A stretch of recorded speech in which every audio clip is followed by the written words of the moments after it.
pleasure to meet y'all at last, and welcome back to some more films I should have talked about years ago because, well, guess what? It's about high time we get forward to another 3 in a series. A part of a trilogy, of course. The ending part of a trilogy. Because today, let's go ahead and talk about the film series based on the famous Jeff Kinney novels that is known as Diary of a Wimpy Kid. It started all the way back in 2010 with Diary of a Wimpy Kid starring the likes of Zachary Gordon, Devin Bostick, Steve Zahn, and varying other actors, then getting 2 sequels in 2011 and 2012 based off of the books Roderick Rules, and then in 2012, well, Dog Days. So, you can basically see right here. They basically went on ahead and skipped the last straw and moved on to Dog Days. So, I don't necessarily get why that pretty much had to happen right there, but at the same time, I'm not really going to complain because what's the point? I was in fact a big fan of the Diary of a Wimpy Kid novels growing up, and when you take a look at how big the series has gone on so far, it started as far back as 2007 with the first novel, and then with a blue-covered novel known as Roderick Rules in 2008, then in 2009 with The Last Straw that had a green cover on it, then in 2010, 2011, 2012 with others like Dog Days, then The Ugly Truth, Cabin Fever, then you got other things around here like The Long Haul and all that, and I've honestly lost track. And I've really got to say, the past decade since I pretty much grew up and started moving on to better book novel series and all that, more intricate and complex ones, I really got to say, I actually did just see that the novel series is still going. My gosh, that is gigantic. Like, I don't know about you, but man, that is crazy. Diary of a Wimpy Kid is so popular, it's apparently needing to grow way bigger than it needs to. Well, my gosh, I don't know what to say anymore about that. But anyways, you know what though? When it comes to the films, I will say that the first 2, they were pretty good for what they were. The first one did a great job at first, giving us a nice representation of the first novel.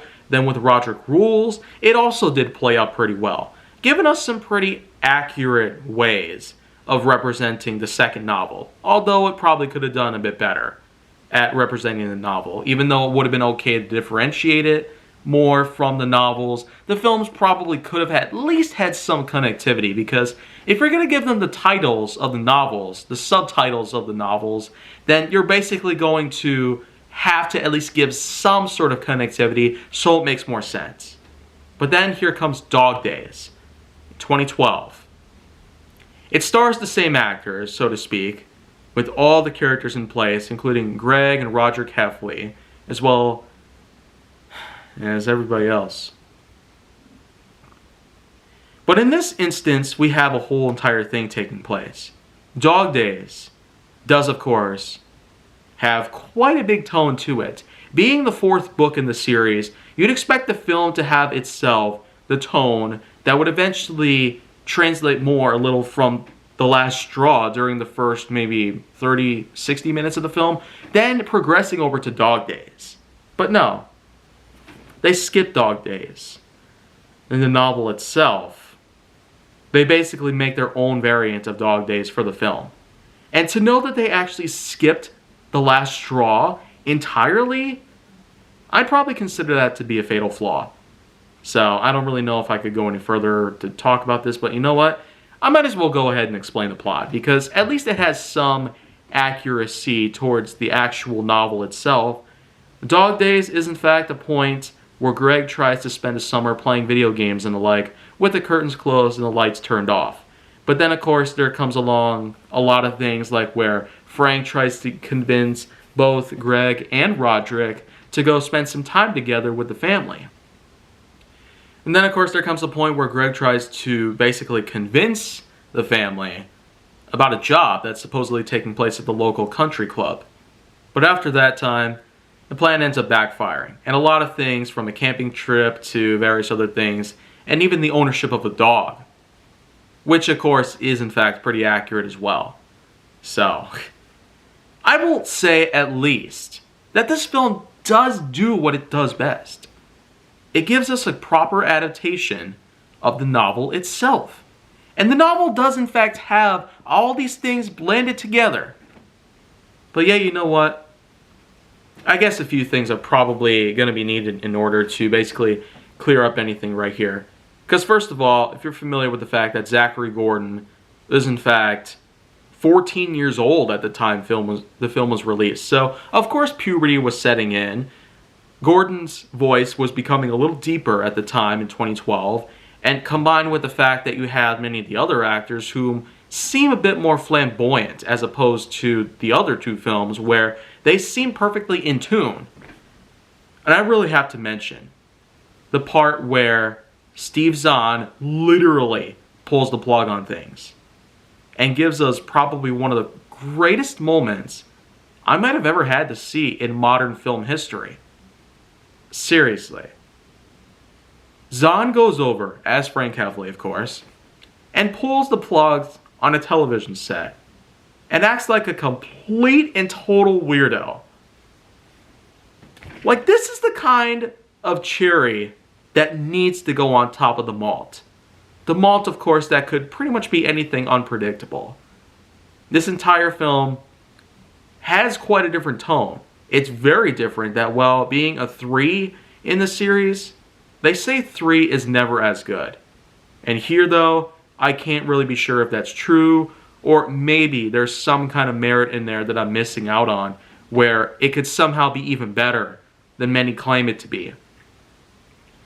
But in the end, Dog Days is just Dog Days, much like the novel of Jeff Kinney, just taking place a little later, in a way. But the thing is, it's about time that I give it a score. So, when it comes to this film, they skipped out on the last straw, which is a fatal flaw. So, I'm going to have to drop the score by at least 3.0 points on that entirely. But when you really think about all the things about how accurate it is to the novel and how much connectivity it has from the book itself, and not to mention the famous scene where Steve Zahn pulls the plug on the TV and acts like a total Jim Carrey of the early 2010s. That right there is probably going to add up to 1.5 points higher than what I would have normally given this a score. So, you know what? Only a 1.5 point loss. So in total, let's go ahead and give this film a scoring of 6.2 out of 10.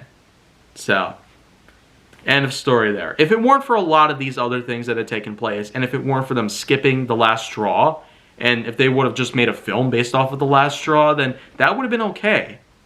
I would have probably talked about this film a lot better, but you know what? With all that's happened pretty much, I can't say that because Diary of a Wimpy Kid did not necessarily do quite as good as the others. There's a reason why they didn't move on to The Ugly Truth, or Cabin Fever, or The Third Wheel, or pretty much any of the others that would follow on after Dog Days. So, that's pretty much just the end of the story there for the film series of Diary of a Wimpy Kid. But hey, may it rest forever in film history, knowing that it somehow did a good thing for all of us, as probably one of the only levels of good book adaptations ever made in American cinema. So, that's pretty much going to cut it for today. And I will, in fact, have at least one other film that I get to talk about before the marathoning session of today is all over. And as a result, if you want to see more go down on my channel, make sure that you like, subscribe, comment, follow me on social media, and stay on the Hollywood side.